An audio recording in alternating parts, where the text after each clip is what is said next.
성경 내용 속에는 말씀에 붙잡혀라는 말이 있고 또 말씀이 다른 박질한다는 말씀이 있고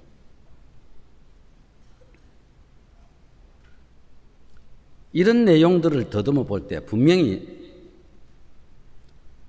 하나님의 말씀에 생명이 있다는 말과 그 안에 사람들의 빛이 있다는 이야기 있습니다.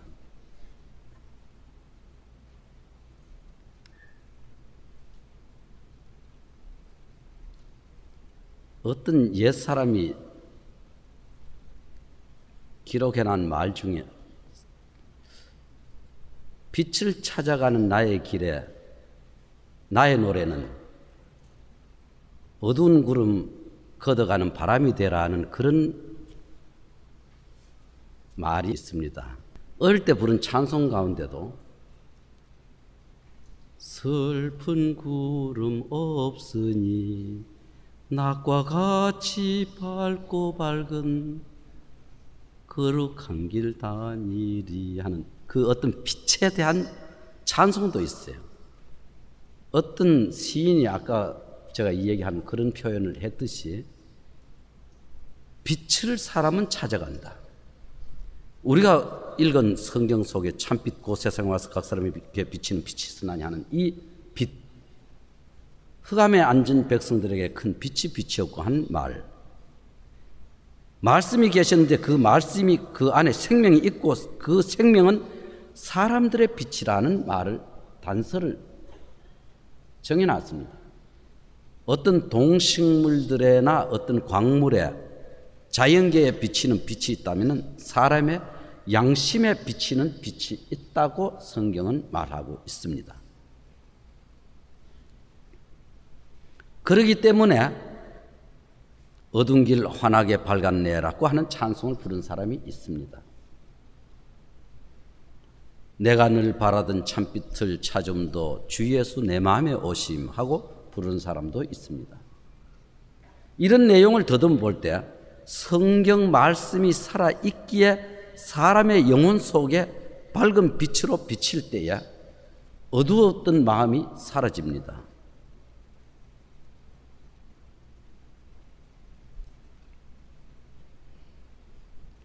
오늘 우리가 읽어봐야 될 성경 내용들 중에는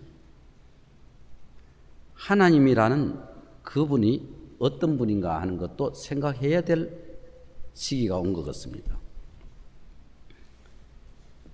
저는 요한복음을 읽을 때마다 한 번씩 생각나는 게 있는데 태초에 말씀이 계시니라 이 말씀이 하나님과 함께 계셨으니 이 말씀은 곧 하나님이시니라 하는 그 이야기 속에 많은 세상 사람들은 어떤 종교적인 행위나 행동에 여러 모양의 신들을 만들고 그 신들을 섬기기 위해서 여러 방법의 제사도 드렸고 했는데 성경이 말하는 바는 전혀 딴 것,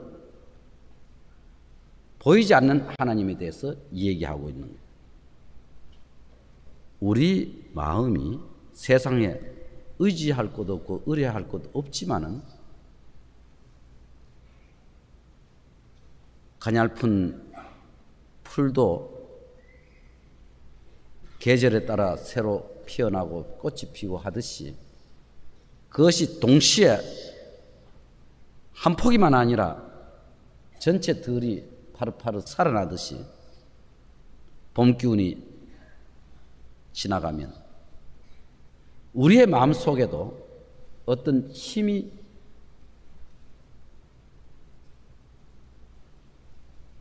연결될 수 있도록 약속된 것이 성경입니다. 그래서 성경을 전하던 사람들이 한 얘기를 우리는 참작해보고 그 성경 전했던 사람들의 주장을 우리가 알아볼 시간도 필요한 것 같습니다. 우리 사도행전을 한번 찾아가지고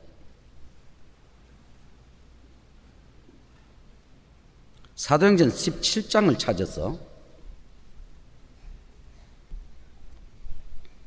사도행전 17장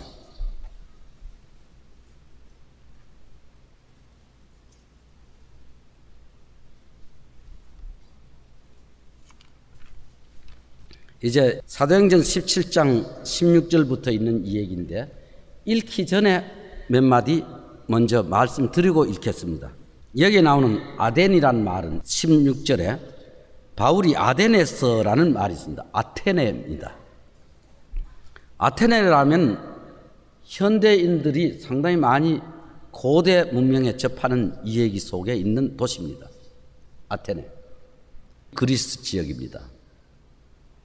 그러면은 여기에 있었던 이 얘기는, 이 내용은 바울이라는 사람이 자기가 어느 책상에 앉아가 곰곰이 생각해서 상상해서 써놓은 이 얘기는 아닙니다. 바울이라는 사람이 지나가다가 아테네에서 사람들과 직접 대면하면서 했던 이 얘기를 바울이라는 사람 따라다니던 누가라는 의사가 기록을 한 것이 이 내용입니다. 보겠습니다. 바울이 아테네에서 저희를 기다리다가 온 성에 우상이 가득한 것을 보고 마음에 분하여, 아테네에서 누구를 기다리다가 온 성에 우상이 가득한 걸 보고 마음에 분했다는 말입니다. 지금도 이 지역에 있는 큰 신전이라든지 이런 데 보면 큰 기둥들이 멋있는 여인들로 쭉 서 있고 하는 그 석상들이 있는 것도 종종 텔레비에나 근데 자주 보입니다. 그런데 바울이라는 사람이 이 아테네에서 온 성에 우상이 가득했다라고 얘기했습니다. 상을 여러 종류로 만들어 놨다. 그걸 보고 왜 유일하고 정말 모든 인간의 섬김의 대상이신 하나님 앞에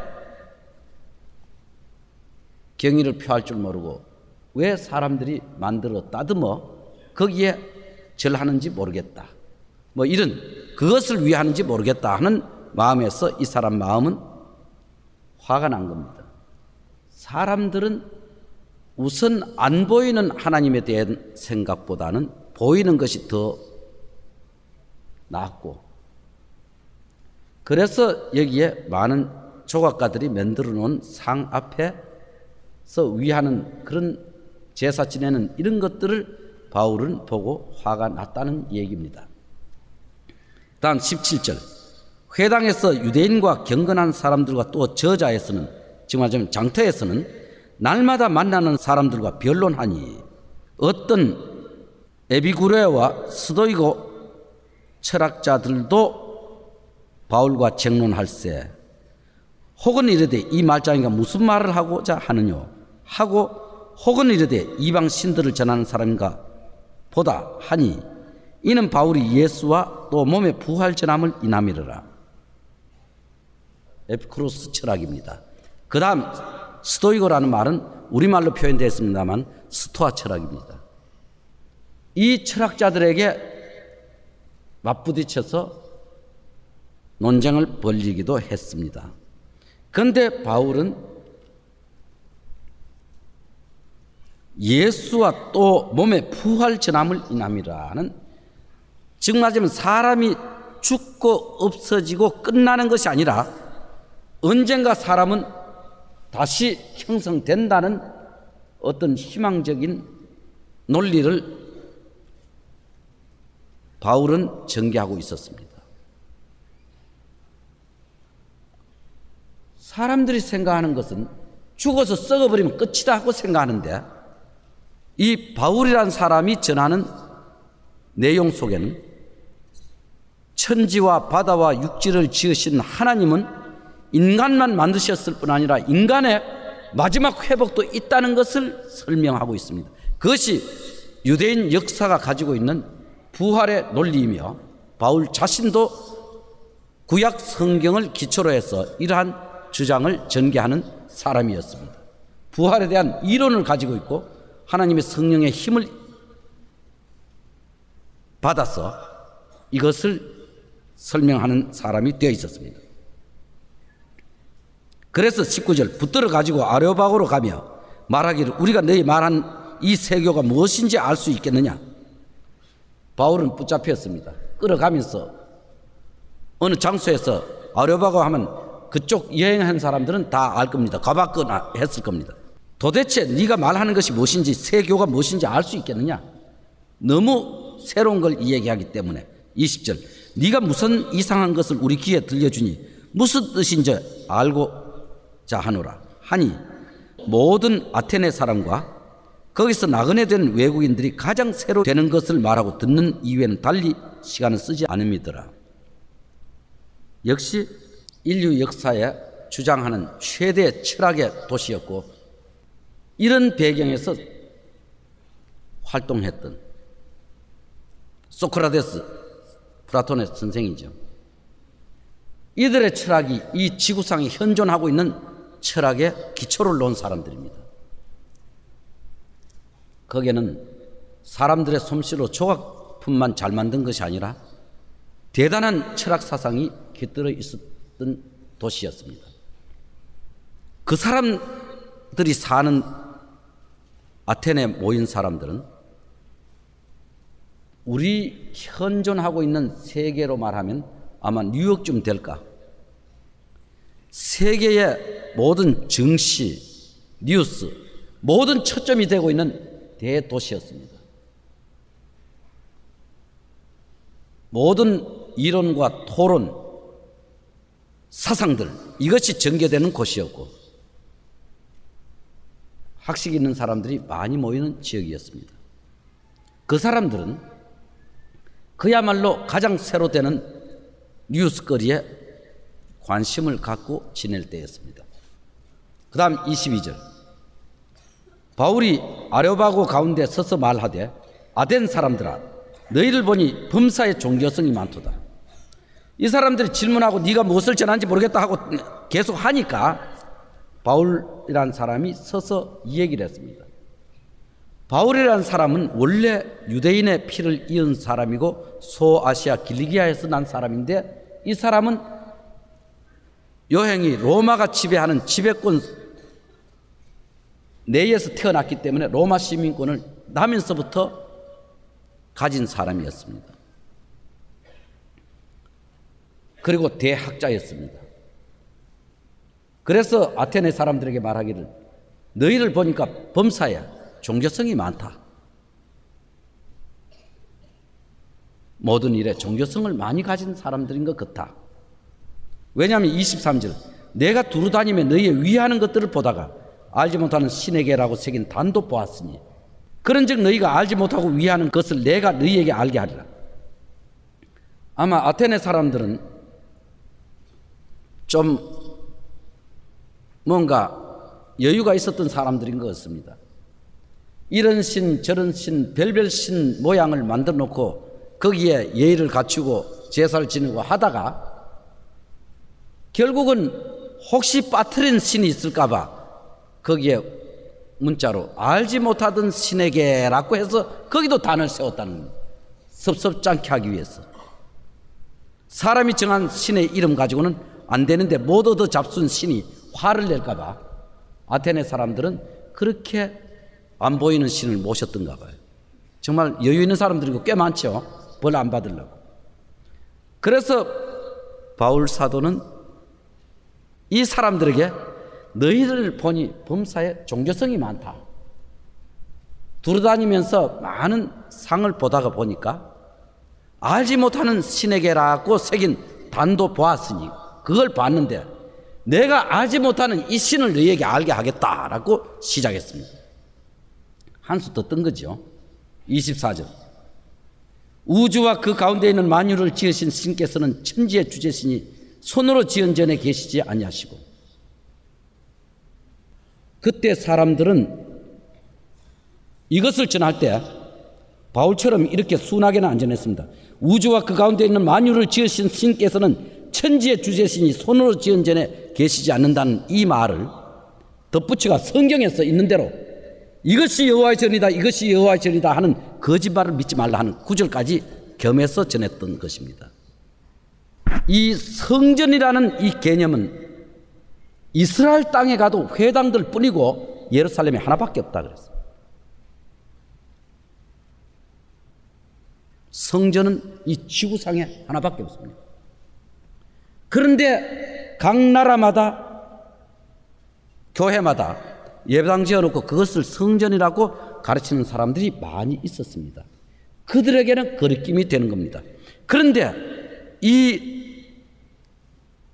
초기에 복음을 전하던 이 바울이라는 사람이, 유대인 아닌 이방인들에게 복음을 전하는 걸 맡았던 이 사람이 이 아테네 사람들에게 설명을 할 때 우주와 그 가운데 있는 만유를 지으신 신께서는 천지의 주제시니 손으로 지은 전에 계시지 아니하시고 손으로 지은 건물 속에 계시는 것이 아니다. 그러면 없단 말인가? 그분은 더 크고 위대한 분이다. 그걸 알고 있었던 겁니다. 또 무엇이 부족한 것처럼 사람의 손으로 섬김을 받으시는 것이 아니니 이는 만민에게 생명과 호흡과 만물을 친히 주시는 자이심이라. 뭐 부족한 것 같이 만유를 지으신 하나님은, 신은 사람에게 동정을 받거나 사람에게 구걸하는 그런 분은 아니다 하는 것을 소개해 주고 있었습니다. 정확한 얘기입니다. 물론 사람들이 헌금을 낸다든지 연보를 한다든지 이런 것은 교회 경영하기 위해서 필요한 것은 사실입니다. 그러나 영혼보다 더 귀한 건 아니었습니다. 바울 사도는 말하기를 무엇이 부족한 것처럼 사람에게 섬김을 받으시는 것이 아니다.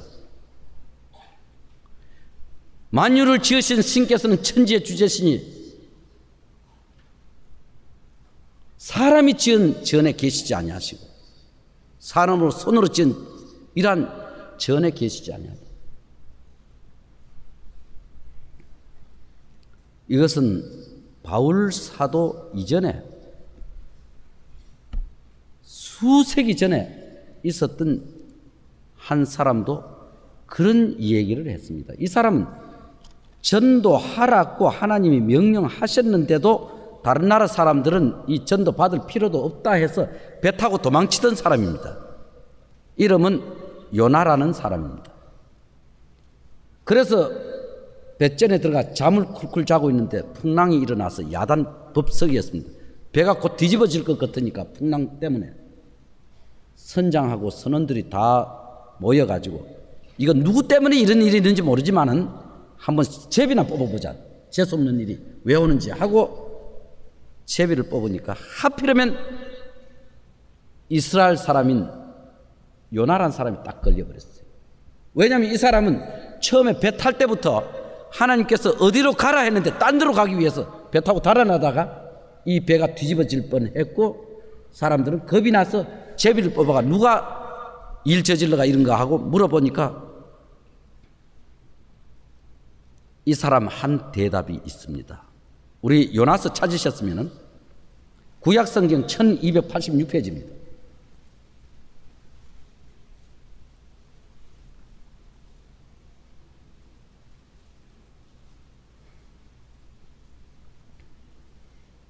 요나서 1장 찾으셨습니까?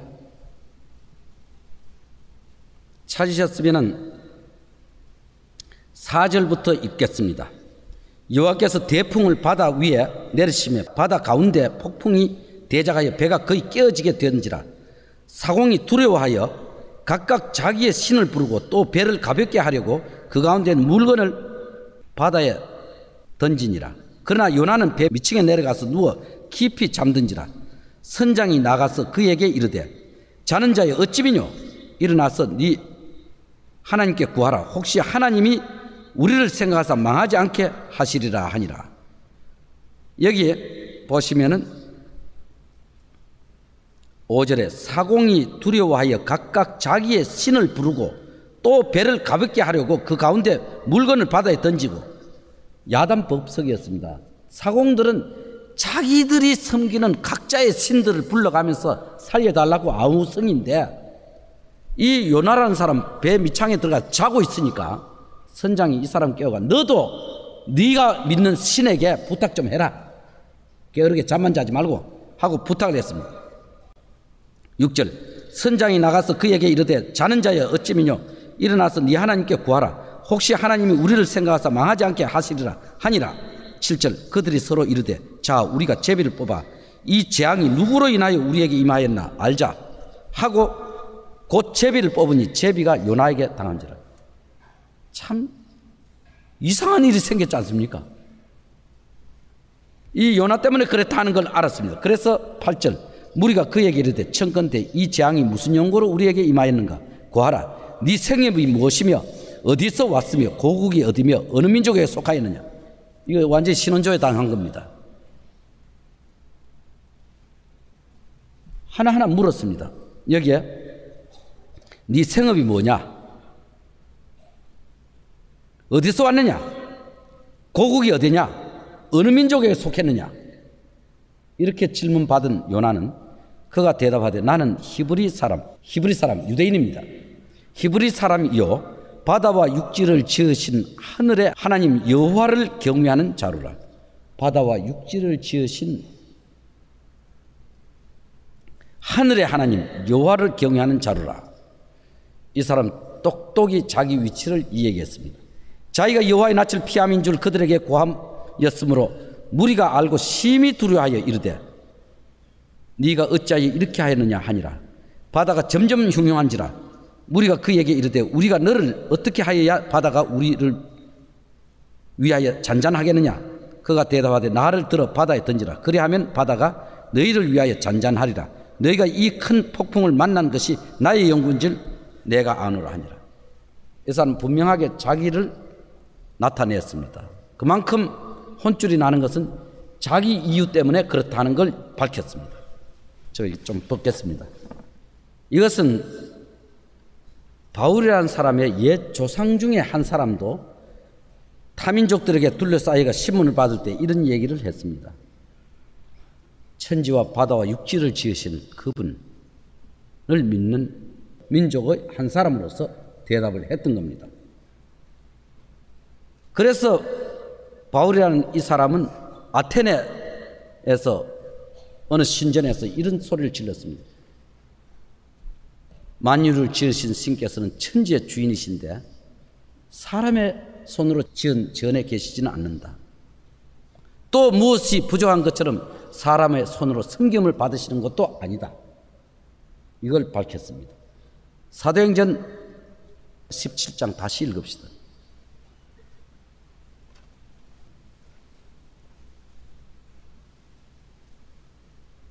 사도행전 17장 25절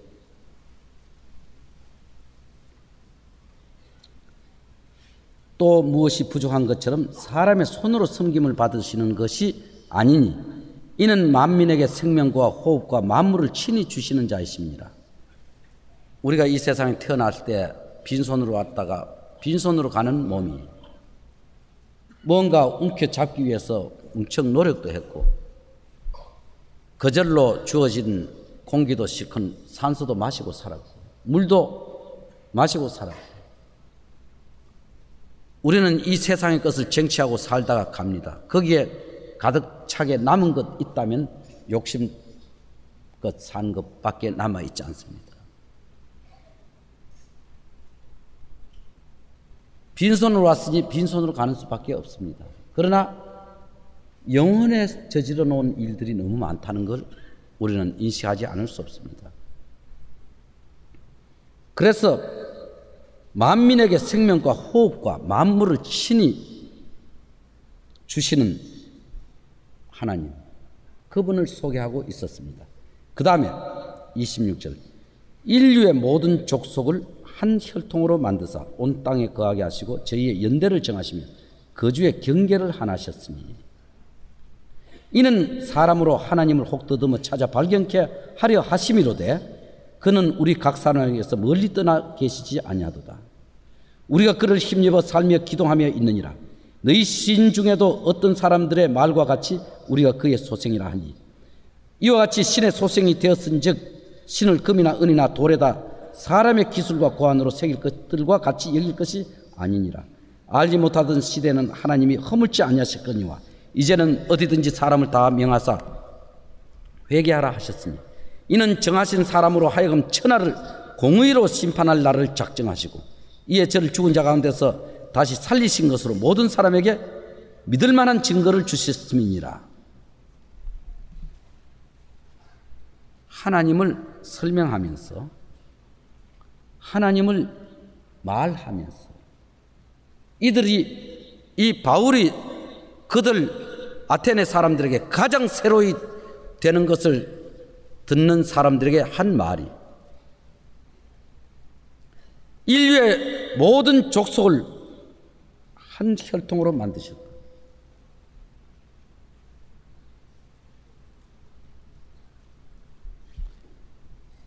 이 사실은 20세기가 지나갈 때까지도 아직까지도 정신 못 차린 헛똑똑이들에게는 안 통하는 이 얘기가 되어 있습니다. 인류의 모든 족속의 피가 원숭이 피까지 섞인 줄 착각하는 자들이 너무나 많다는 겁니다.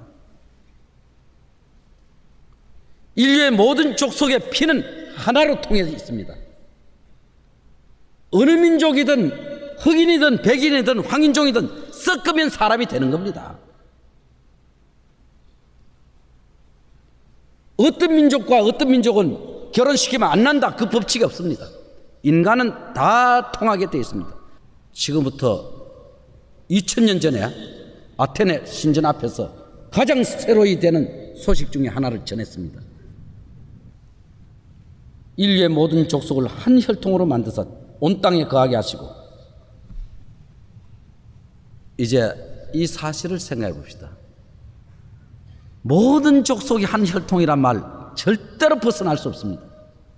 사람의 피는 사람의 피로 연결되기 때문에 만약에 하얀 백인이 어디가 자동차 사고가 나가지고 차가 처박혔는데 사람이 다쳐가지고 피를 너무 많이 흘린다고 합시다.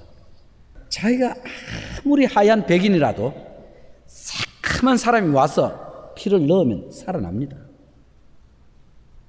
수혈을 하면, 피를 보충해주면.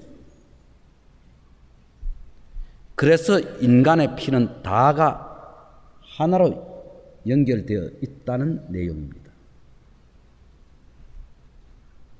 그래서 인류의 모든 족속을 한 혈통으로 만드사 온 땅에 거하시고 저희의 연대를 정하시며 거주의 경계를 하나셨다.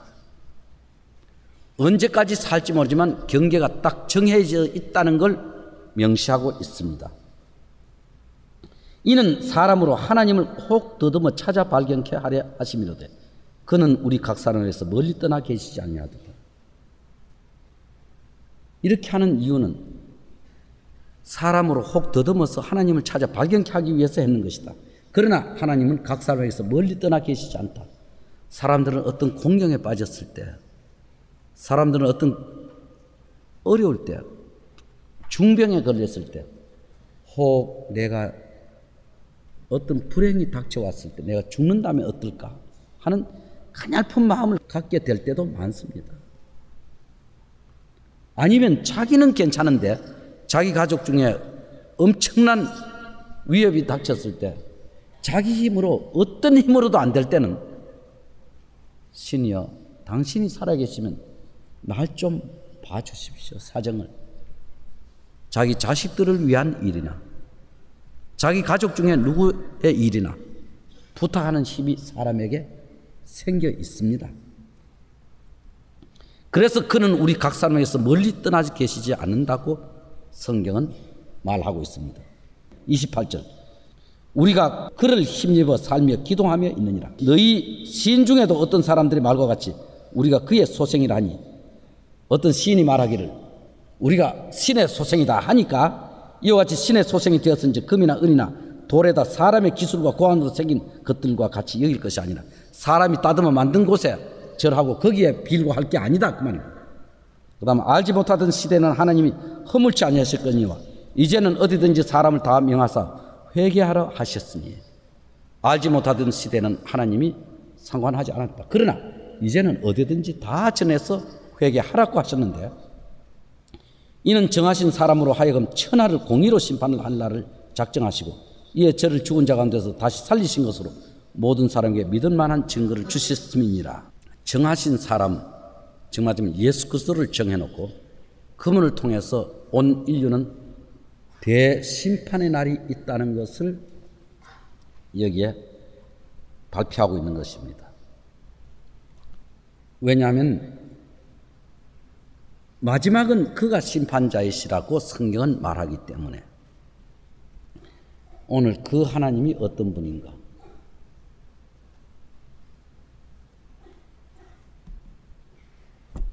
우리 이렇게 생각합시다. 사람들이 무엇을 보고 판단하고 보고 전쟁을 하고 하던 시절은 이미 다 가버렸어요. 안 보이는 것까지 탐구하고 있습니다. 그런가 하면 이 공기 중에 보이지 않는 것이 산소뿐만 아니라 질소, 별것이 다 들어있습니다. 엄청나게 보이지 않는 것들이. 우리 이 세상에 살다가 죽었다고 가정합시다. 다 썩어 없어졌다고 합시다. 그러나 없어진 건 아닙니다. 이 우주에 어딘가 대기 중에 있는 겁니다. 형태를 바꿨을 뿐입니다. 형태만 변했을 뿐이지 존재하고 있는 겁니다. 어떤 사람이 어떤 글에서다가 비누 물 젖어가지고 타놓고는 여기에 어떤 빨대를 가지고 후루룩 부르면 비누 거품이 동동동동 떠다닙니다. 팍 하고 터졌습니다. 조금 전에 보이던 것이 없어졌습니다. 우리 시야에서 사라진 것이지 그 양은 있는 겁니다. 우리 여기에 만 몇천 명 이상 여기 앉아 있는데 이 사람들 모두 세상에서 없어졌다고 합시다. 100년 후에는 없어진다고 제가 단정을 하니까. 그러나 이 지구는 더 무겁지 않습니다. 그들이 묻혔다고. 왜냐하면 없던 데서 왔기 때문에, 없던 데로 갔기 때문에 무게는 변동이 없습니다. 우리가 더 많이 죽었다 해서 더 100년 후에 지구가 더 무거워지는 일은 없습니다. 살아있을 때도 마찬가지니까. 왜 그러냐? 날 때, 시작될 때 세포, 아주 적은 세포에서부터 시작되어 가지고 어머니의 혈액을 먹으면서 커서 아기로 이 세상에 나왔습니다. 그리고 어머니가 먹던 것 같은 것을 먹고 이 세포는 계속 증식되고 분열돼서 커집니다. 우리의 몸 육체를 지니게 됐습니다. 그 다음 나중에 살다가 마쳤습니다. 각자가 흙에서 왔으니 흙으로 돌아가라 하신 말씀대로 됐습니다. 채소도 먹고 채소 뜯어먹은 짐승도 잡아서 음식으로 해먹고 이렇게들 살아왔는데 우리도 그 흙 속으로 다시 돌아갑니다. 그래서 없어졌다는 말이 통하느냐? 아까 비누방울 후루룩 불었을 때 투루룩 돌면서 여러 개 날아가다 퍽퍽 꺼졌다고 해서 없어진 건 아니다는 말씀 드렸습니다. 이것이 터지면서 수분으로 분해돼 버리고 없어졌지만 없어진 것이 아니라 이 대기권 안에 있는 겁니다. 아까 그 형태의 변한 모습이 우리 눈에 안 보였을 뿐입니다. 그것을 현대과학은 다시 만들 수 있다는 겁니다. 우리 육체에 있는 모든 요소도 질량 불변의 법칙에 의하면 다시 긁어 모을 수 있다. 다만 돈이 많이 들 뿐이다. 우리는 먹고 사는 모든 재료가 땅에 있었기 때문에 그대로 이 세상에 존재하고 있는 겁니다. 이 공기 중에. 안 보인다고 없다고 말하는 사람은 현대인이 아니죠. 무식하니까. 그래서 안 보이는 것을 무시해서 안 되는 그런 입장에서 우리가 보면은 다시 한번 생각해 봅시다. 천지와 바다를 지으신 하나님께서라는 이런 얘기를 했던 유대인에 대한 소리가 유대인의 망상에 걸려 있는 이 얘기가 전설로 유대인 역사 속에 흐르고 있는 것인가? 그렇지 않으면 사실로 한번 더듬어 봐야 될 책임이 있는가? 천지를 지으셨다고 하는데, 아니 어떻게 크신 분이기 때문에 천지를 짓고 그렇게 하실 분인가라고 생각해 본다면은, 어느 날 구약 성경을 읽다가 제가 조금 놀란 적이 있었습니다. 제가 즐겨 읽던 책들 속에는 그 옛날 사람들은 지구라는 것이 평평하다, 뭐 별소리 다 있을 때 욥은 말하기를 그는 북편 하늘을 허공에 폈었다. 땅을 공간에 다셨다는 말이 있습니다. 우리 이 지구 제일 극이 있는 북극에서 위를 보면은 천체망원경으로 봐도 아무리 올라가도 아무것도 안 보이는 데가 있다는 겁니다. 엄청난 공간이 그대로 뻗쳐 있다는 겁니다. 우리 여기에서 구약 성경 예레미야 23장 잠깐 찾겠습니다.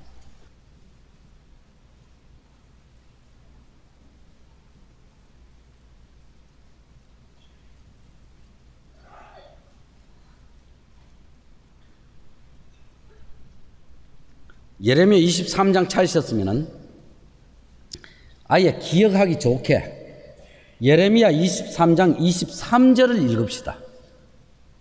23절, 24절. 나 여호와가 말하노라. 나는 가까운 데 하나님이요 먼 데 하나님은 아니냐. 나 여호와가 말하노라. 사람이 내게 보이지 아니하려고 누가 자기를 은밀한 곳에 숨길 수 있겠느냐. 나 여호와가 말하노라. 나는 천지에 충만하지 아니하냐.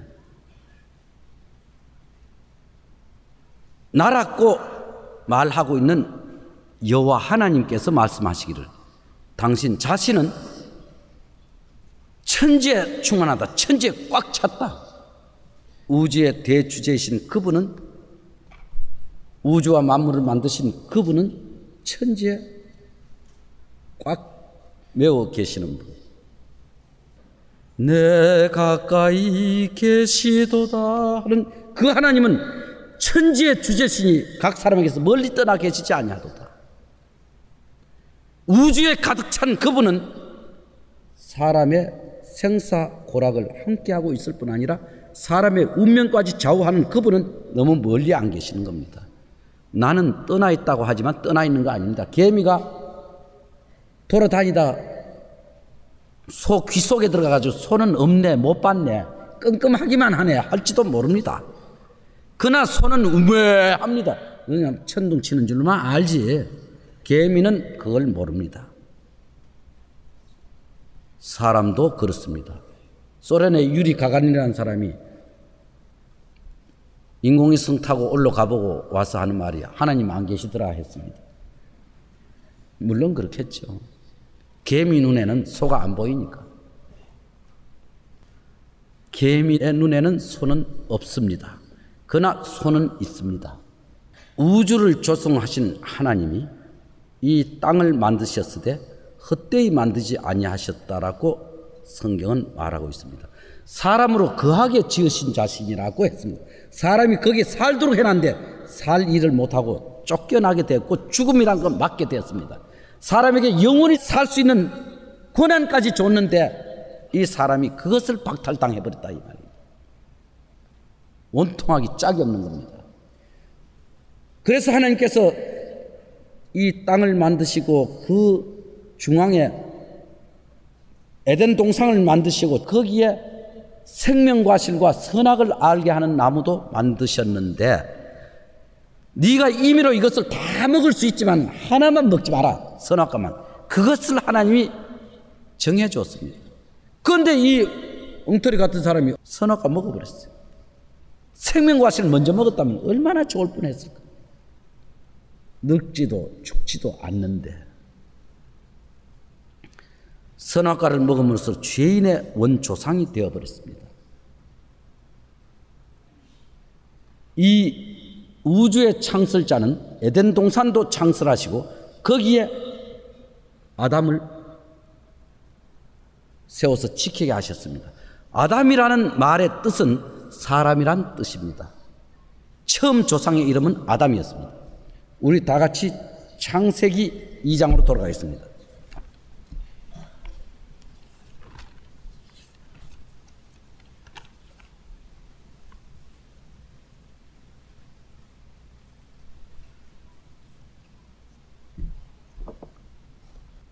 창세기 2장 10절부터 읽겠습니다.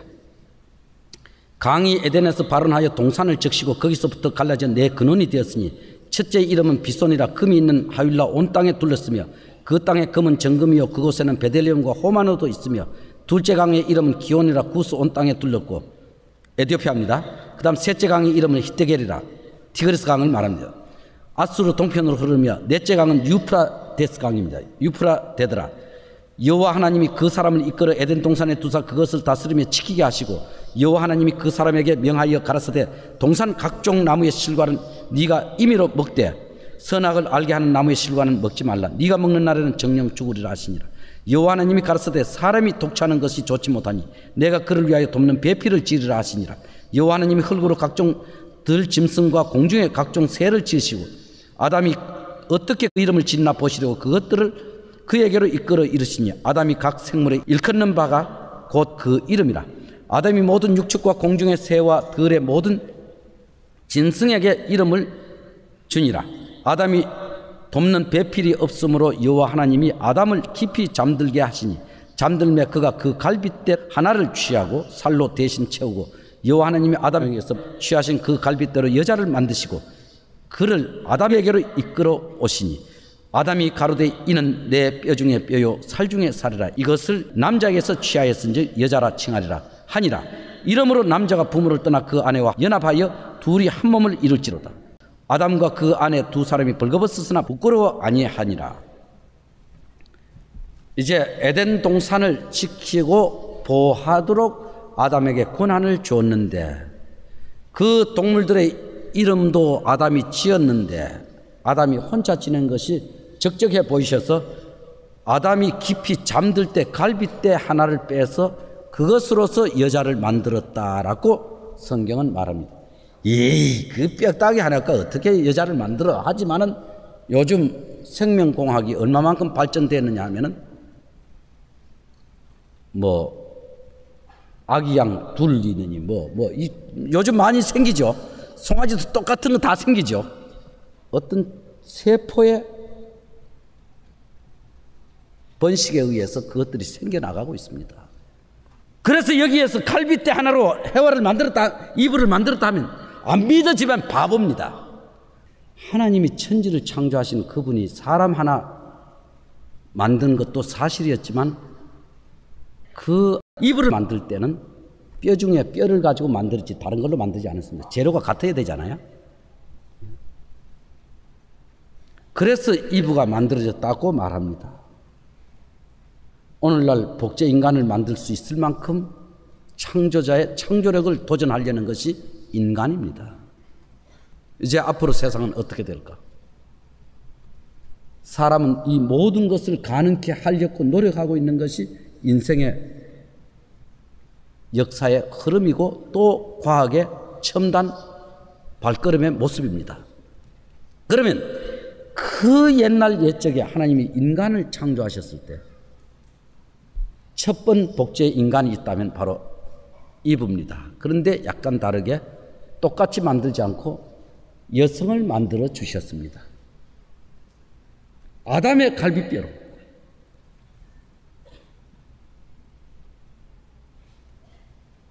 사람 생길 때는요, 갈비뼈만한 적혈구 생산될 수 있는 그 뼈만한 갈비뼈가 아니라 그 속에 있는 피톨 하나 정도밖에 안 되는 그것이 사람 됐어요. 그렇게 생각한다면 하나님이 그거 만드셨다는 게 뭐 그래? 못 믿을 것으로 생각나요. 왜 고개가 갸우뚱해야 돼요? 모르는 것에 대해서 우리는 조금 하나님이 하셨다 하면 그 말씀을 들어놓고 봐야 될 책임도 없잖아. 있는 건 사실입니다. 그러나 문제는 하나님께서 선악과만 만들었다는 데 대한 관심이 사람들에게 너무 많음으로써 하나님이 왜 선악과를 만드셨어요? 안 먹었으면 우리가 이렇게 불행하지 않을 텐데 하는 질문도 많이 받았습니다. 그렇지만은 하나님께서 선악과를 만들었다는 그것 때문에 죄가 세상에 들어오고 사람이 죄로 인해서 고통을 당하고 고생과 근심이 따르고 그렇게 형벌의 대상이 된다는 그것만 안다면은 다시 뒤로 돌이켜가지고 아담이 선악과를 먹기 전 일이라면 하나님께서 아담에게 선악과 말고 다른 것은 뭘 주셨을까? 다른 뭐 복숭아나 사과나 이런 것만 먹고 살으라고 했을까? 아니면은 더 나은 것도 있었을까? 15절 잠깐 봅시다. 여호와 하나님이 그 사람을 이끌어 에덴 동산에 두사 그것을 다스리며 지키게 하시고 여호와 하나님이 그 사람에게 명하여 가라사대 동산 각종 나무의 실과는 네가 임의로 먹되 선악을 알게 하는 나무의 실과는 먹지 말라. 네가 먹는 날에 정령 죽으리라 하시니라. 선악을 알게 하는 나무의 실과는 네가 먹는 날 정령 죽는다. 이것을 경고해 주시고 동산을 지키라고 했습니다. 거기에 지키라는 말은 해하는 자가 있다는 말이고 또 그것을 훔쳐가는 사람이 있다는 말입니다. 그래서 지키라는 말입니다. 그 이유는 뭐냐? 참으로 먹을 것을 못 먹게 하고 안 먹어야 될 것을 먹이는 속이는 자가 있기 때문에 그렇습니다. 우리 다 같이 9절 잠깐 읽겠습니다. 여호와 하나님이 그 땅에서 보기에 아름답고 먹기에 좋은 나무가 나게 하시니 동산 가운데에는 생명나무와 선악을 알게 하는 나무도 있더라. 생명나무와 선악을 알게 하는 나무도 있더라. 그렇게 만드신 분이 동산 중앙에 있는 선악을 알게 하는 나무만 먹지 말라고 경고하셨습니다. 그렇기 때문에 아담과 이브가 만약 생명과 씨를 먹었다면 어떻게 되었을까? 영원히 사는 몸이 되었을 겁니다. 절대 죽지 않았을 겁니다.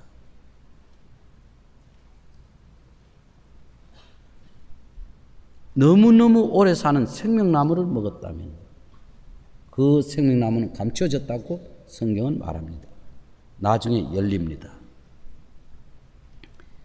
그래서 인류의 조상은 선악과를 먹음으로써 죄에 빠져버렸습니다.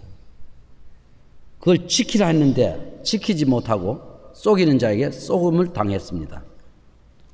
우리 다 같이 창세기 3장으로 돌아가겠습니다.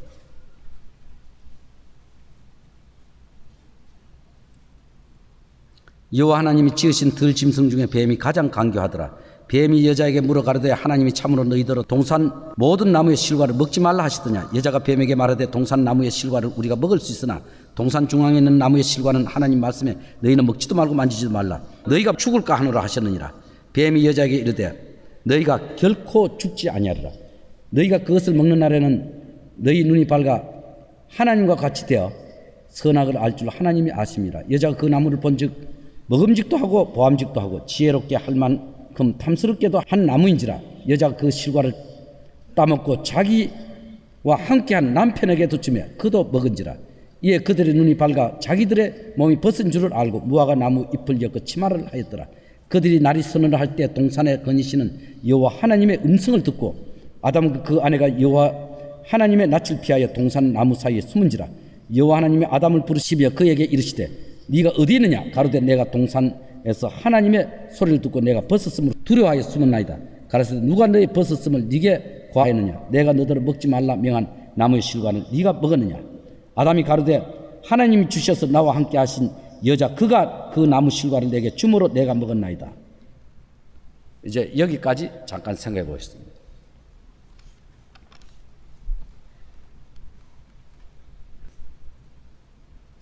에덴에 지킬 책임이 있는 아담은 에덴 동산 지키러 갔었는지 지키고 돌아다니고 있었는지 모르지만은 그 아내를 제대로 못 지켜가지고 아내가 뱀에게 쏘가서 선악과를 먹었습니다. 그 선악과를 먹음으로써 그들의 눈이 밝아져서 하나님과 같이 된다는 욕심에서 그렇게 저질렀습니다. 먹자 죄는 더 불어나기 시작했습니다. 어디로 퍼져 들어갔냐면 아담에게 먹여버렸습니다. 남편에게. 남편도 그것을 먹었습니다. 그래서 사람은 그때부터 부끄러운 것도 발견하고 죄로 인한 다음 일이 시작되었습니다. 이 일로 인해서 아담은 에덴에서 쫓겨나게 되었습니다.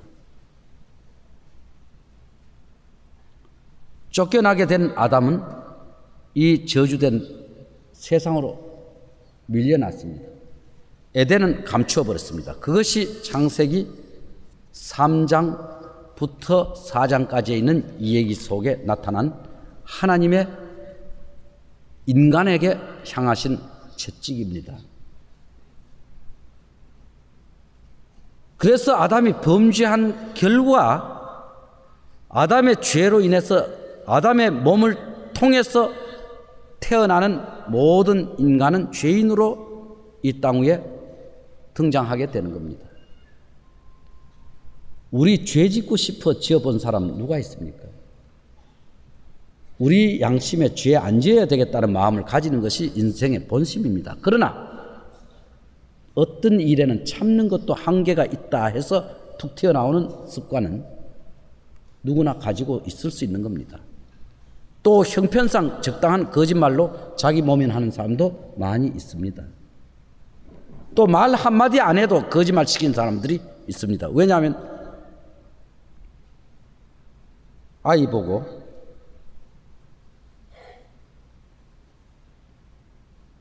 엄마가 뭘 손짓하느냐 하면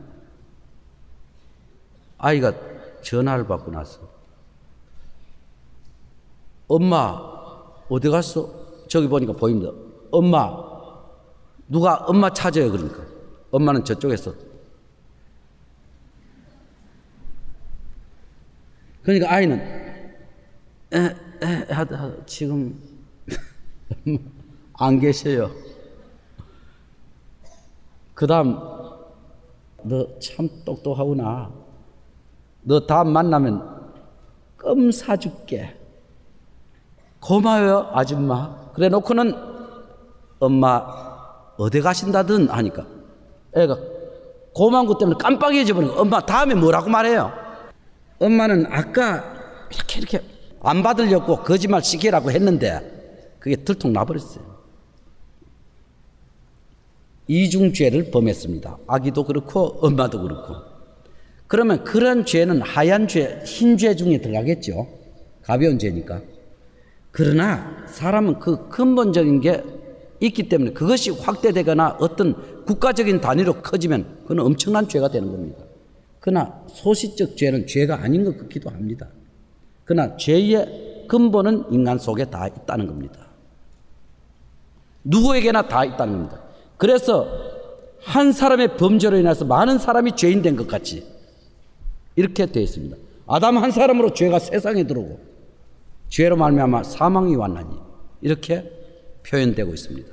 그래서 인류의 조상 아담이 범죄해가지고 죄로 인해서 태어난 인생이 많아지고 또 무수히 왔다가 가지만은 목적 없이 왔다가 태어났다가 또 죽어가는데 그 불행을 하게 되는 것도 사실이지만은 그래도 하나님은 그들을 잊지 않으시고 계시는 방법이 있다면은 그들 중에 아담은 실패했지만은 하나님의 구원의 방법에 의해서 구원된 영혼들을 자기 자녀 삼으시려는 하나님의 계획이 있는 겁니다. 그래서 성경 말씀을 유대인 역사에 주셨고 태초부터 있는 생명 말씀을 주셨고 이 말씀이 육신이 되어서 이 세상에 왔을 때 구약 성경에 기록한 지적한 대로 어느 땅에 태어날 것이며 그가 태어날 때 공중에 별이 나타날 것이며 그 별 보고 찾아온 동방박사들이 그 얘기를 듣고 유대인의 왕으로 나시니가 어디 계시냐라고 질문도 했고 그가 유대 땅 베들레헴에 태어난다는 말도 그대로 성경은 기록했고 그렇게 기록된 모든 선지자들의 말에 의해서 탄생한 그분을 가리켜서 자기 땅에 오매 낳고 이 얘기했고 자기 땅에 오매 자기 백성이 영접지 아니하였다. 예정된 그 땅에 오셨지만 유대인들이 거부하고 예수를 십자가에 못 박는데 내어주었습니다. 그러나 자기 땅에 오매 자기 백성이 영접지 아니하였으나 영접하는 자 곧 그 이름을 믿는 자들에게는 하나님의 자녀가 된 권세를 주셨으니 이는 혈통으로나 육정으로나 사람의 뜻으로 나지 아니하고 오직 하나님께로서 난 자들이니라 하는 유대인 전통을 안 가지고 있고 어떤 선한 뜻을 가지지 않고 그냥 자연인으로 태어났지만 하나님의 자녀가 되는 권리는 누구에게든지 인간으로 태어났다면 주어질 수 있다는 것이 하나님의 약속이 된 새로운 언약 속에 있는 말씀입니다. 그렇기 때문에 아담 하나는 실패했지만 그 아담으로 태어난 모든 인생을 구원할 수 있는 엄청난 계획을 아들로 통해서 열어놓은 겁니다. 그래서 하나님이 세상을 이처럼 살아서 독생자를 주셨으니 이렇게 하나님께서 계획을 세우셨던 겁니다. 그러한 인생 역사 속에 아담이 에덴에서 쫓겨날 때 자기들이 무섭고 부끄러워해서 무화과 잎을 엮어 치마 만들었던 그것을 하나님께서 대신 바꿔주셨습니다. 짐승을 잡아서 그 가죽을 옷을 해입혔습니다. 그러나 그 아들 대에 가서 그 짐승이 무엇인지 나타납니다.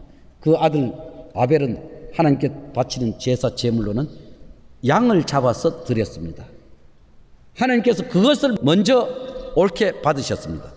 그러나 범죄한 이후에 인간이 땀을 흘려서 곡식 쌓아가지고 만든 그 제사 제물은 하나님께 받지 않으셨습니다. 그래서 가인은 화가 머리끝까지 난 겁니다. 그래서 자기 동생을 쳐 죽였습니다.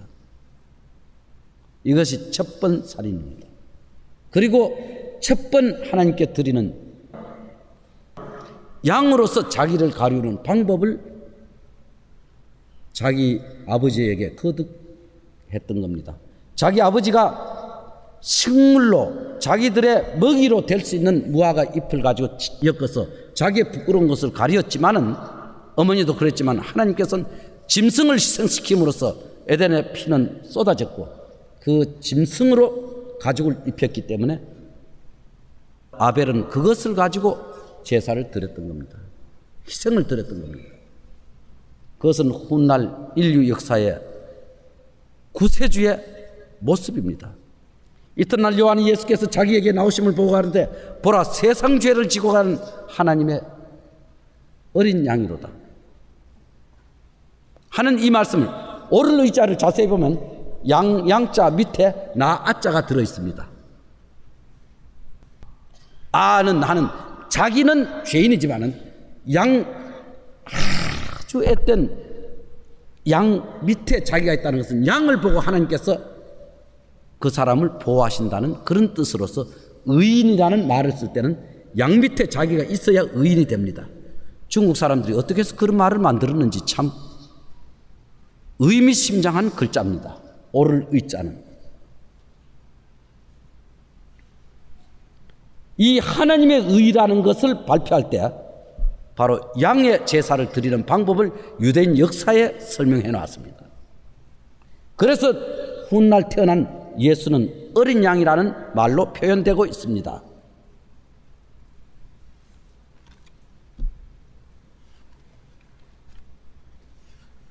그리고 이렇게 태어나는 인생들이 훗날 죄를 짓고 일 저지르고 생각이 항상 삐뚤 생각 속에 죄만 계속 거듭되고 이 지구는 복잡해졌습니다. 왜냐하면 쫓겨난 인생들이 얼마나 자식 번식을 많이 시켰는지 너무너무 많이 태어나니까 얼마나 태어나느냐. 한 사람이 적어도 700년, 600년 사는 그런 시절이었기 때문에. 그래 살 수 있을까? 요즘은 안 되죠. 왜냐하면 공기도 나쁜 데다가 땅도 다 오염된다다가 산성 비가 오는 데다가 모든 게 다 인생이 복잡하게 되어 갑니다. 그러나 옛날 완전 무공해 시절 땅 위에는 원적에서만 쫙 비치고 아파도 그냥 바위돌에 걸터 앉으면 병 났을 정도로 좋았던 그런 시절. 사람들은 상당히 오래 살았습니다. 그랬는데 이상하게 사람들의 생각과 모든 것이 하나님 보시기에 정신 상태가 빵점으로 드러났습니다. 창세기 6장 찾겠습니다.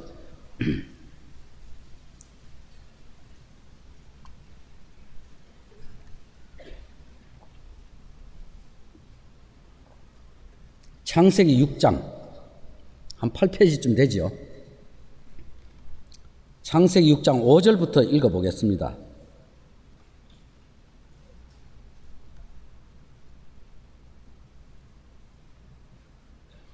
창세기 6장 5절.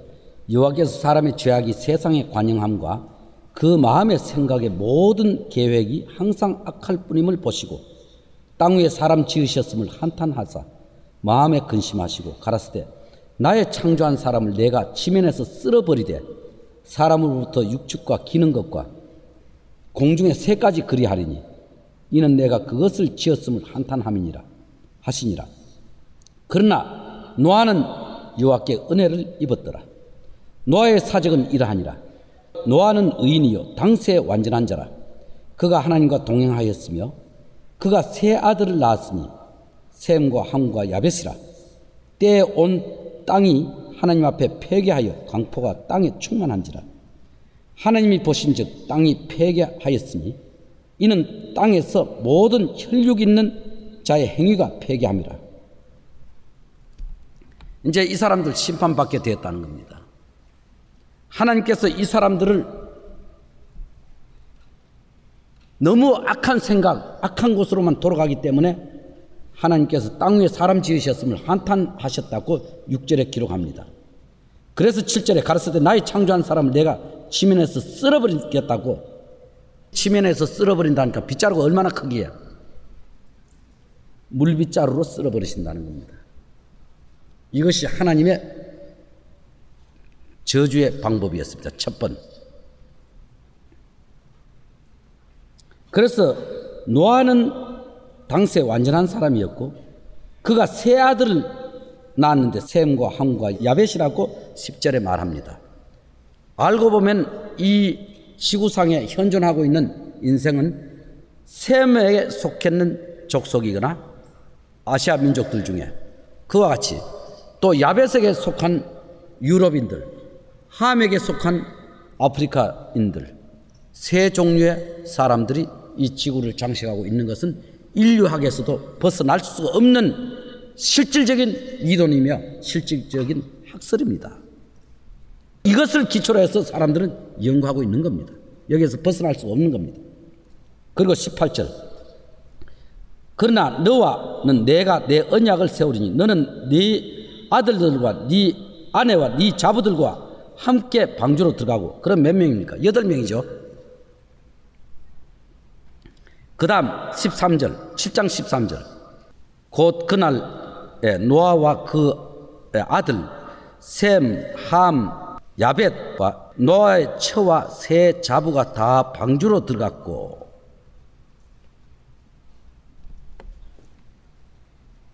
방주 하면은 이 주 하는 것은 배주자를 말합니다. 그래서 이 선박 속에 이 사람들이 들어갔습니다. 그때 배는 역시 네모 비슷하게 널찍하게 만들어진 배입니다. 그래서 지금 최대 큰 항공모함 같은 것도 보면은 앞에 물 가르는 방향만 빼놓고는 전부가 밑에가 방주 형태로 되어 있습니다. 네모 비슷하게 되어 있습니다. 그래서 방주라는 뜻은 배주자를 써서 방주라고 설명합니다.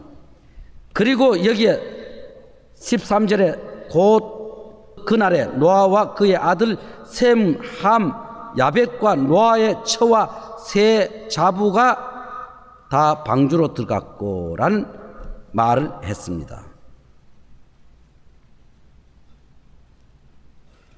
그 방주로 들어가는 날이 있고 그리고 그 그 선박에 방주에 탄 8명이 있는데, 그래서 혹 중국 사람들은 천지개벽했다는 말도 가지고 있을 뿐 아니라 한문을 가지고 있는 사람이 어떻게 그런 뜻글을 만드는가 한번 봅시다.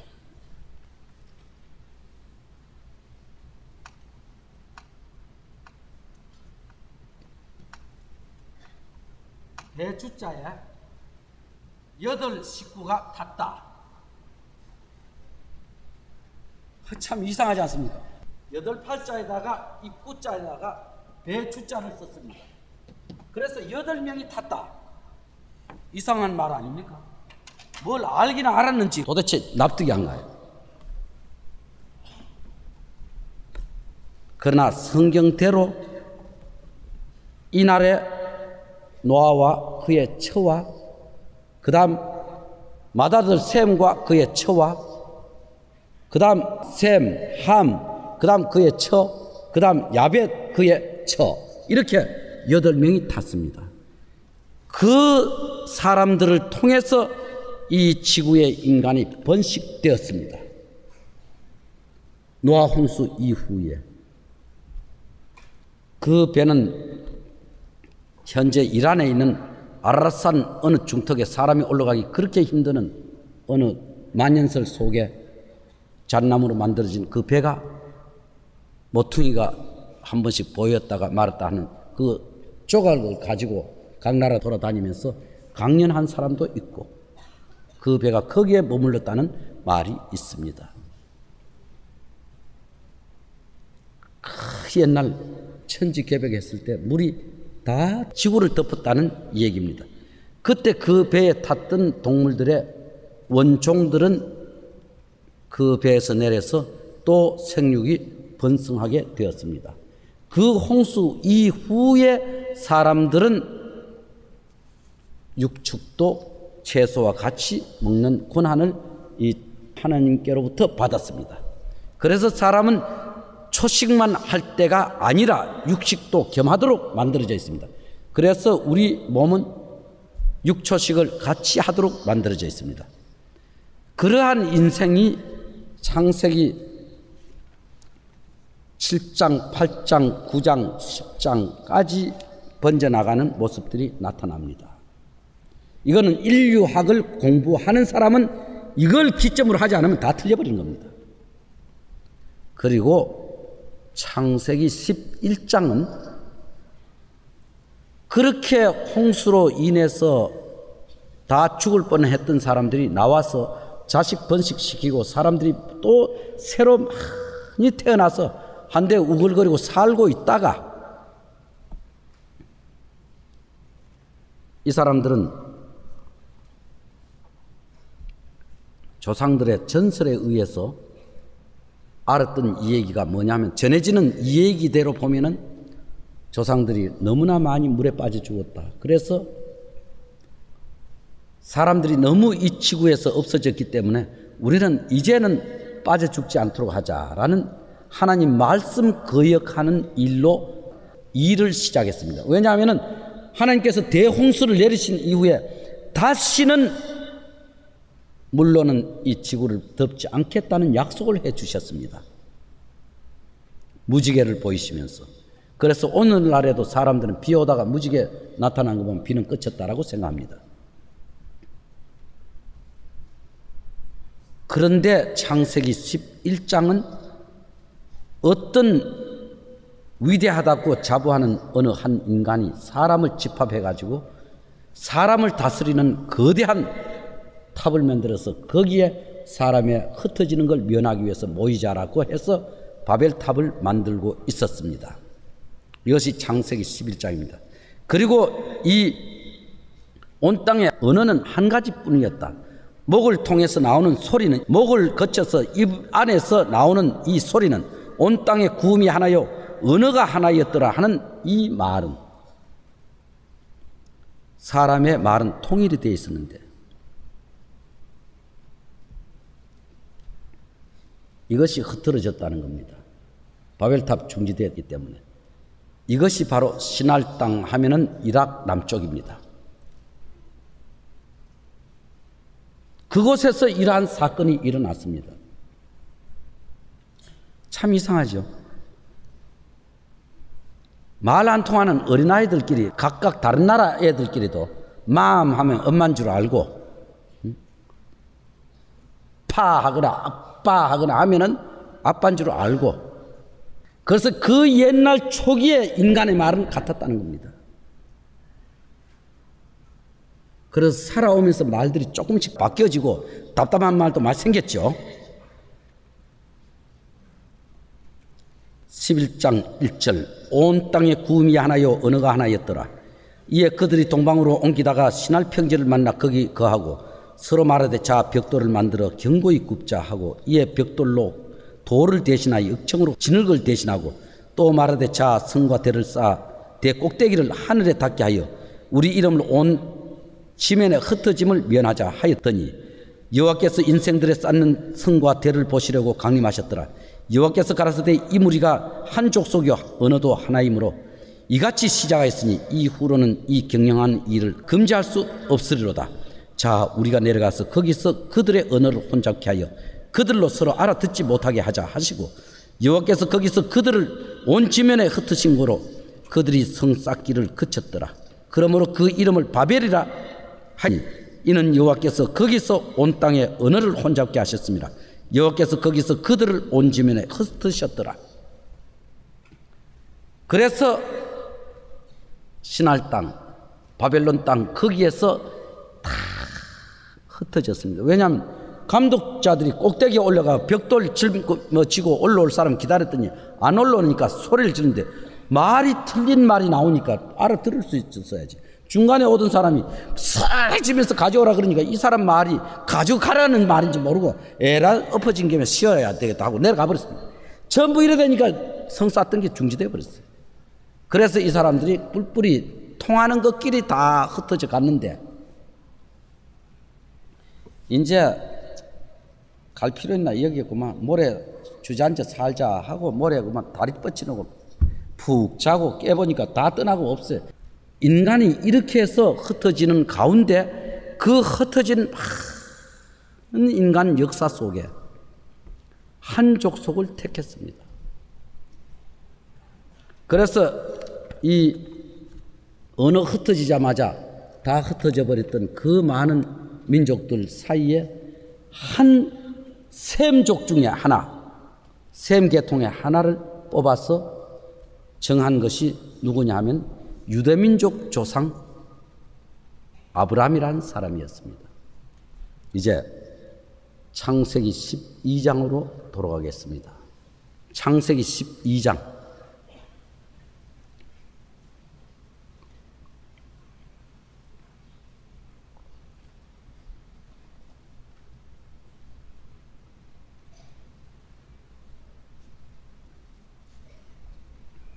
1절부터 여호와께서 아브라함에게 이르시되 너는 너희 본토 친척 아비 집을 떠나 내가 네게 지시할 땅으로 가라. 내가 너로 큰 민족을 이루고 네게 복을 주어 네 이름을 창대케 하리니 너는 복의 근원이 될지라. 너를 축복하는 자에게는 내가 복을 내리고 너를 저주하는 자에게는 내가 저주하리니 땅의 모든 족속이 너를 인하여 복을 얻을 것이니라 하신지라. 이에 아브라함이 여호와의 말씀을 쫓아갔고 롯도 그와 함께 갔으며 아브라함이 하란을 떠날 때 그 나이 75세였더라. 이제 여기서 잠깐 생각해 보십니다. 너는 너희 본토 친척 아비 집을 떠나 내가 네게 지시할 땅으로 가라고 명령한 하나님의 명령을 처음 들은 곳은 갈대아 지역 우르, 거기가 바로 아브라함의 원 고향이었습니다. 다른 나라 전설과는 많이 다른 것이 유대인들입니다. 유대인들은 자기 나라 채통을 거짓말로 꾸며가지고 뭐를 낳았느니 어디 하늘에서 떨어졌니 그런 이상한 야릇한 얘기를 하지 않고 자기 원조상은 현재로 말하면 철천지 원수인 이락 쪽 사람이다라는 걸 유대인들은 말하고 있습니다. 이락 제일 남단에 있는 도시가 우르 쪽에 있다는 걸 그들은 말하고 있습니다. 거기서 갈대아 우르에서 떠난 아브라함이 나이 거의 늙은 상태에서 그쪽으로 왔습니다. 하나님께서 이 사람에게 명령하신 그 명령이 유대인 역사 속에 지금까지 전해지고 있는 겁니다. 그리고 아브라함은 그 땅에 들어올 때 내가 너로 큰 민족을 이루고 오라고 2절에 발표하고 있습니다. 네게 복을 주어 네 이름을 창대케 하리니 너는 복의 근원이 될지라. 너를 축복하는 자에게는 내가 복을 내리고 너를 저주하는 자에게는 내가 저주하리니 땅의 모든 족속이 너를 인하여 복을 얻을 것이니라. 땅에 있는 모든 족속들, 인류가 아브라함으로 인한 복을 얻게 된다는 이 얘기는 아브라함을 통해서 하나님의 계획을 발표하시고 아브라함을 통해서 설명된 이 하나님의 거룩한 말씀은 전 세계 민족이 배우고 따르고 지키고 할 수 있는 그 교훈의 표본으로 이 한민족의 조상을 택하셨던 겁니다. 그래서 아브라함은 나이 늙어 생산할 능력도 없을 때 하나님께서 아브라함에게 이 땅을 준다고 약속을 하셨습니다. 그래서 아브라함을 저주하는 자는 저주를 내리고 축복하는 자는 축복을 내린다라고 얘기했습니다. 이 말씀이 이상하지 않습니까? 유대인 역사를 보면요, 유대인 괴롭힌 민족 치고 아망한 민족은 하나도 없습니다.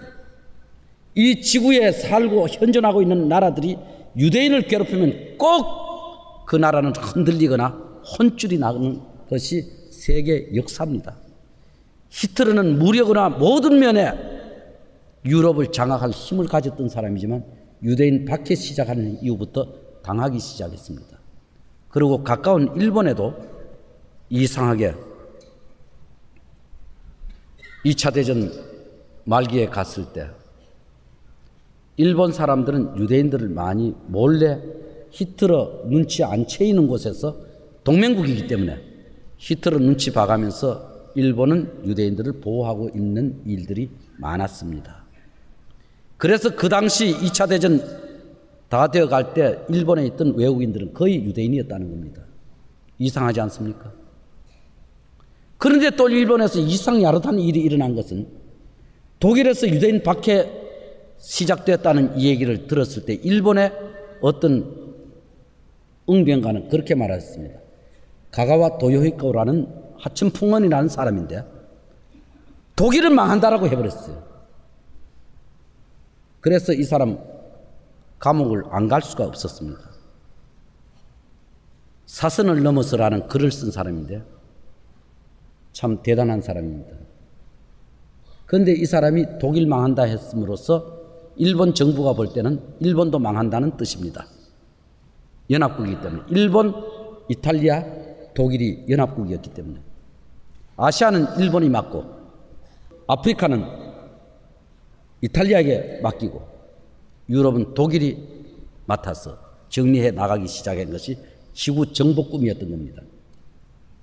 제3세계가 시작된 겁니다. 그 준비하고 있었는데 일본이 소스라치게 놀란 것은 독일이 망한다는 응변가의 소리를 듣고 그 사람 감옥에 넣었습니다. 그 사람이 한 말은 이 말이었다는 겁니다. 너를 저주하는 자는 저주를 받고 너를 축복하는 자는 축복을 받는다는 이 구절입니다. 유대인을 멸시하면 망한다는 걸 이 얘기했던 겁니다. 그런데 참 이상한 것은 유대인 역사 초기에 아브라함은 다 늙어서 힘도 빠지고 아무 희망도 없는데 이런 약속을 하나님이 해 주셨어요. 이상하지 않습니까? 그런 유대인 조상 아브라함에게 창세기 13장 한번 읽어봅시다. 찾으셨으면 창세기 13장 14절 롯이 아브라함을 떠난 후에 여호와께서 아브라함에게 이르시되 너는 눈을 들어 너 있는 곳에서 동서남북을 바라보라. 보이는 땅을 내가 너와 네 자손에게 주리니 영원히 이르리라. 내가 네 자손을 땅에 티끌 같게 하리니 사람이 땅에 티끌을 능히 셀 수 있을진데 네 자손도 세리라. 너는 일어나 그 땅을 종과 행으로 행하여 보라. 내가 그것을 네게 주리라. 17절까지 너는 일어나서 그 땅을 종, 행 그래서 한번 보라. 종과 행으로 보라. 종으로 행으로 보라. 그것을 네 자손에게 준다. 너와 네 자손에게. 경계가 어디까지인지. 이들은 아직 자식도 안 낳는데, 나이가 너무 많아서 큰일 났는데 이런 약속을 해 주셨습니다. 창세기 15장 13절부터 읽겠습니다.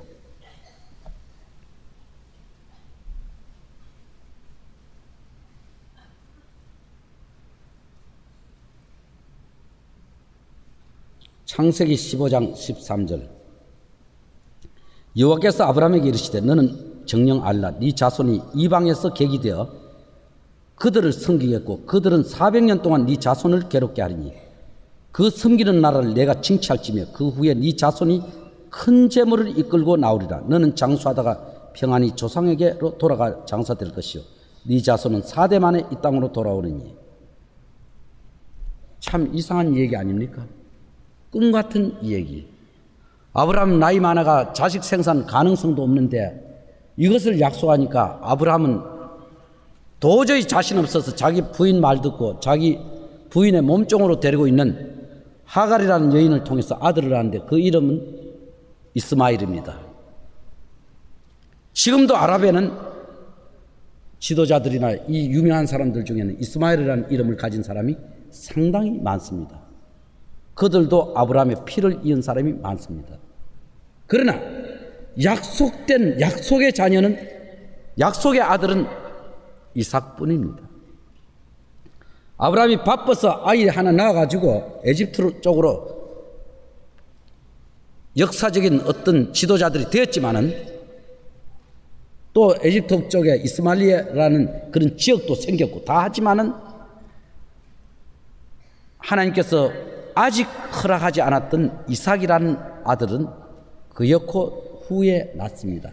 그리고 이삭이라는 아들이 나면은 그 후손들이 다른 나라에 내려가서 400년 동안 그들의 종이 되고 4대 만에 이 땅으로 돌아오리라고 얘기했던 겁니다. 이런 약속을 이들은 정확하게 받고 이들에게 하나님께서 약속한 약속을 이행시키신 것이 하나님의 뜻입니다. 그래서 신약 성경 제일 첫 페이지를 보면 아브라함이 이삭을 낳고 이삭은 야곱을 낳고 야곱은 유다와 그 형제를 낳고 유다는 다말에서 베레스와 셀을 낳고 이렇게 낳고 하는 역사 흐름 속에 아브라함이 이삭을 낳았을 때 이삭이 또 아들을 낳았는데 쌍둥이를 낳았습니다. 에서와 그 다음 야곱을 낳았습니다. 야곱이 또 아들을 낳았습니다. 12명을 낳았습니다. 몇 여자를 통해서 12명을 낳았는데 그들이 훗날 이스라엘 12지파의 조상이 된 겁니다. 그들이 75명. 그 사람들이 훗날 에집트에 자기 야곱의 둘째 막내인 요셉이 에집트에 내려가서 중요한 자리에 앉았기 때문에 야곱이 그곳에 아들 만나러 갔습니다. 야곱은 죽은 줄 알았던 아들을 거기에서 만났습니다. 그리고 그 후손들이 거기에 살 때 나중 에집트에서는 그들 노예로 부려먹었던 겁니다. 그래서 이들이 거기에 살다가 탈출할 기회가 생겼습니다. 이것이 영광의 탈출인 출애굽기입니다. 실제는 유대인들이 에집트에서 그때까지 유대인이라는 말은 할 수 없습니다만 이스라엘이라고 합니다. 이스라엘 민족인데 그 야곱의 이름이 이스라엘입니다. 그 후손들이 4대 만에 에집트에서 떠나오게 된 겁니다. 그것이 모세를 통해서 그들은 에집트를 탈출하게 된 겁니다.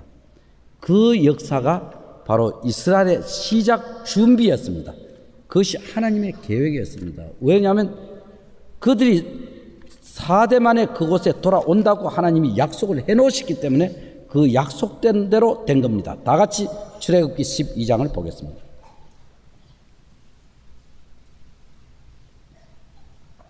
출애굽기 12장 40절을 보겠습니다.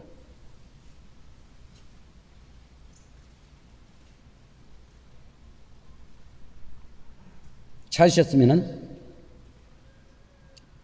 이스라엘 자손이 애굽에 거주한 지 430년이라 430년이 마치는 그날에 여호와의 군대가 다 애굽에서 나왔은즉 이 밤은 그들이 애굽 땅에서 인도하여 내심을 인하여 여호와 앞에서 지킬 것이니 이는 여호와의 밤이라 이스라엘 자손이 다 대대로 지킬 것이니라.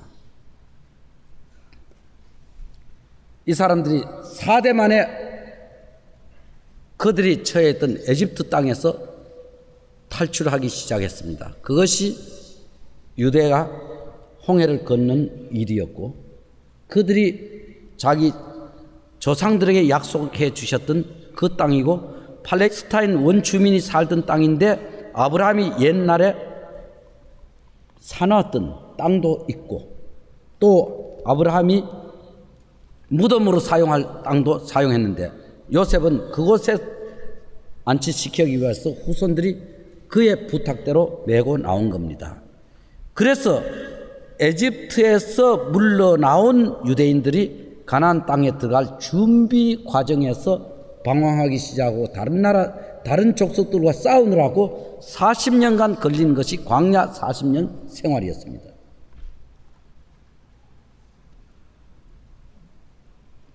그 땅에 들어가서 그들은 나라를 건설하기 시작하고 준비를 했던 겁니다. 세계 역사 속에 유대인의 역사가 시작됐단 말입니다. 세계 역사 속에 이스라엘 나라가 건국되기 시작했다는 겁니다. 하나님께서 이 미미한 인간 하나에게 약속한 것이 그대로 나라를 만드실 준비를 하고 계셨던 겁니다.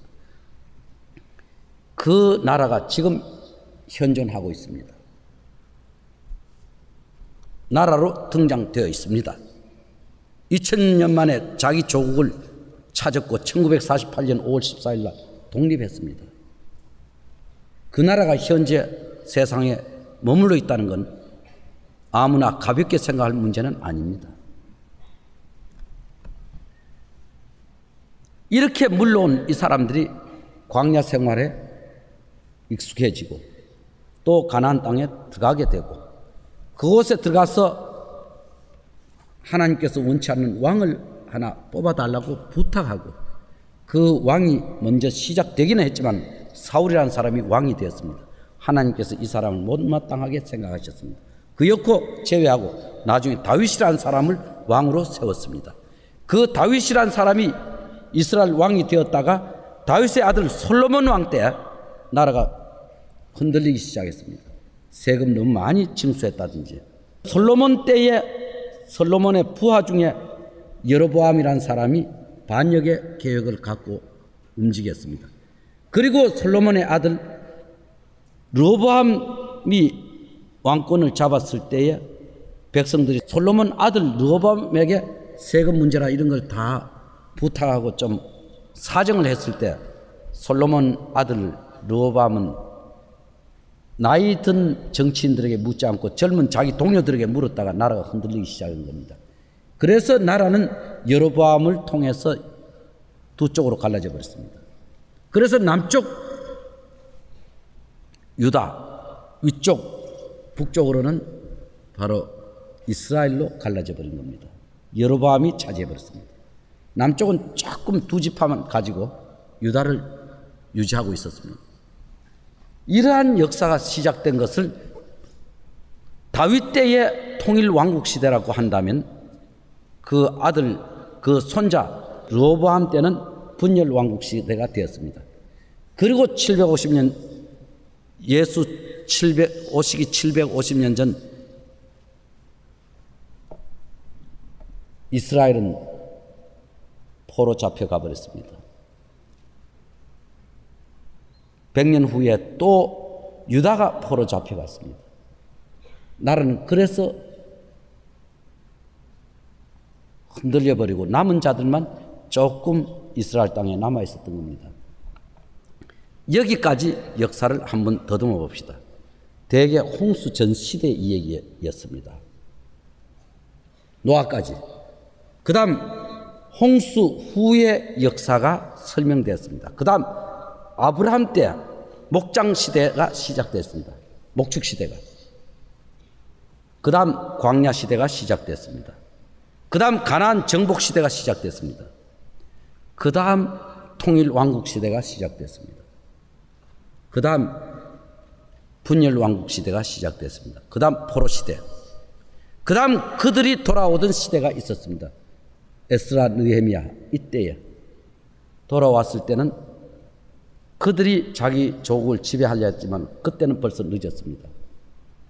헬라 제국을 통해서 나라는 도움을 좀 받기는 했지만 흔들려 버리고 로마가 지배하게 되었습니다. 그 다음 로마 시대에 예수께서 오셨습니다. 탄생하셨습니다. 로마의 형장에서 이슬로 사라진 것이 예수의 죽음입니다. 그래서 로마를 통해서 기독교는 세계에 또 전달되기 시작했습니다. 우리 오늘 여기까지 얘기합시다. 다 같이 잠깐 기도합시다.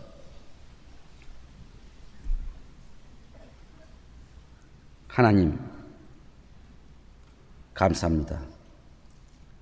허구 많은 인생들 중에 우리가 하나님께서 계획하신 이 지구의 흐름을 한번 엿볼 수 있었던 것 진심으로 감사드립니다. 당신이 조성하시고 이끄시는 역사 속에 우리가 함께 속해 있다는 것을 제3 느끼는 것을 생각할 때 진심으로 주님의 도움이신 줄 압니다. 주님이여, 우리가 이 역사 안에 살면서 아무것도 모르고 살다가 마치는 인생 되지 않도록 성경 말씀이 우리 속에서 당신의 힘에 의해서 당신의 말씀이 우리를 깨우칠 수 있도록 지혜를 더욱 허락해 주시옵기를 간절히 원합니다. 주 예수님께 우리 나머지 시간들도 부탁드리며 예수님 이름으로 기도 올리옵나이다. 아멘.